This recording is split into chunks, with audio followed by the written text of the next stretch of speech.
Hello, everyone. Let's talk about some kiwiEars melody. $89 Planar.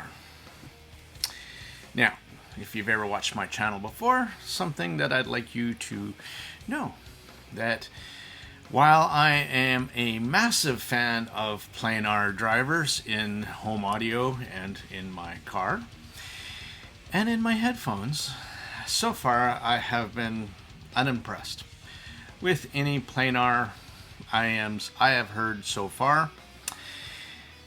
I'm going to talk about the kiwiEars melody today, and I'm going to first tell you what I don't like about Planar. Well, first of all, there is a Planar sound, a timbre, a tonality that I find artificial. I don't, maybe I'm a dynamic driver snob and just like the naturalness, the correct. When I mean tonality, I mean that vocals, instruments, they come across as natural for me. And Planar has this kind of sheen, this uniqueness that I can't quite wrap my head around with when they stick them in my ears.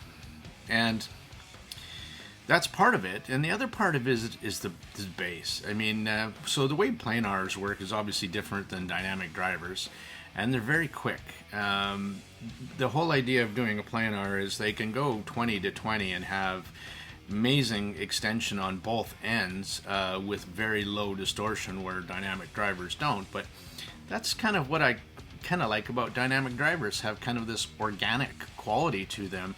And though ye may be flawed, I like the flaws. And I like the way it presents more of an analog sound, where this sounds more digital to me.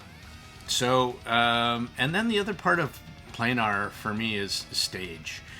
And I've talked about this before in a lot of my Planar videos, and I know, for instance, in order to get excellent stage for my set downstairs, I need to be sitting smack dab in the middle with them angled in towards me, and if I'm off a foot left or right, it doesn't give me the stage.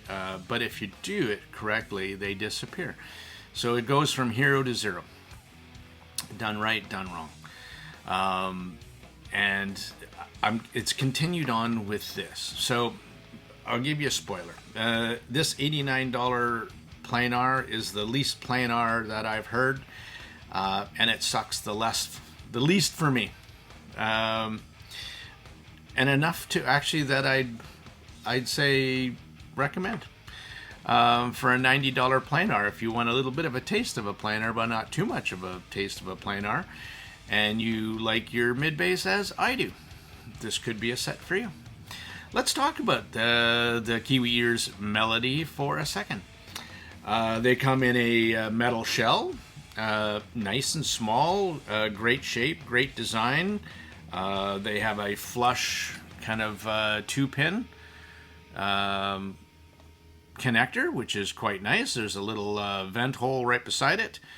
There is no markings that are left and right, so one knock against them right there, right?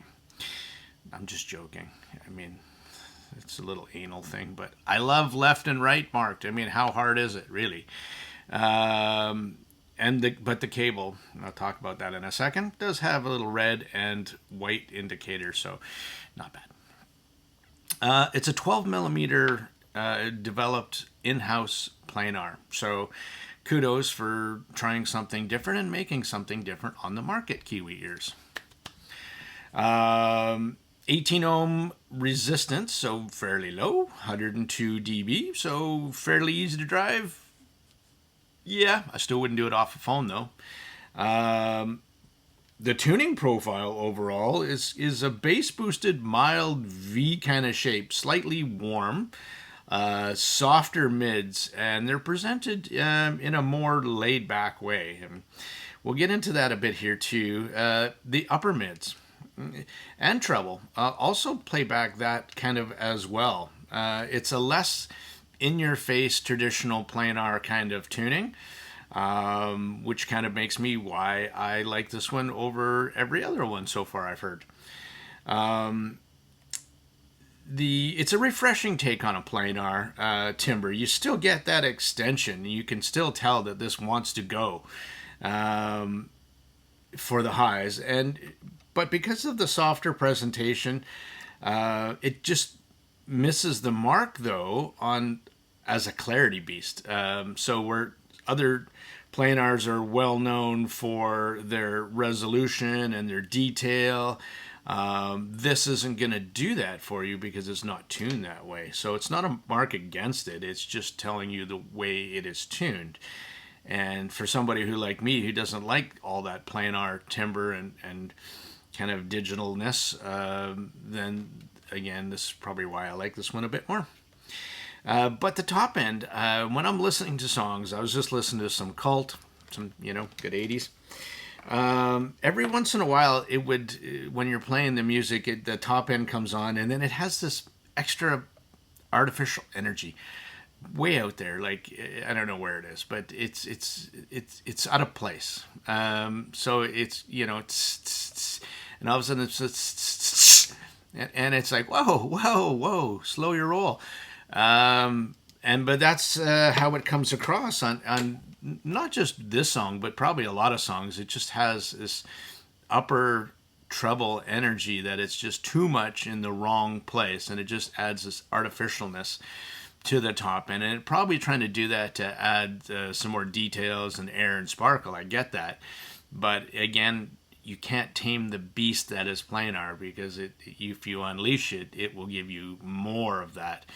And it shows its nature. And again, not my favorite type of treble or in that area as well. So not that it was ever sibilant or sharp or something, it's just out of place. Really, that's the best way. It's disconnected with the rest of the music, and certainly the mids and the upper mids. It's just kind of out of place. Bass hits, more into the mid bass area than they do sub bass. It doesn't go low. When you're listening to like Angel from Mass Attack, it just doesn't have those drops or sustained drops. And because the planar is just really quick, and it just has very fast attack and very fast release. It doesn't have a sustained release where you can hear more of the energy and the notes and the droning of the bass. You don't get that with this set. Though it does sound more DD-like than your typical planar. But it just seems to lack the texture that dynamic drivers have, and even some of the good balanced armature as well.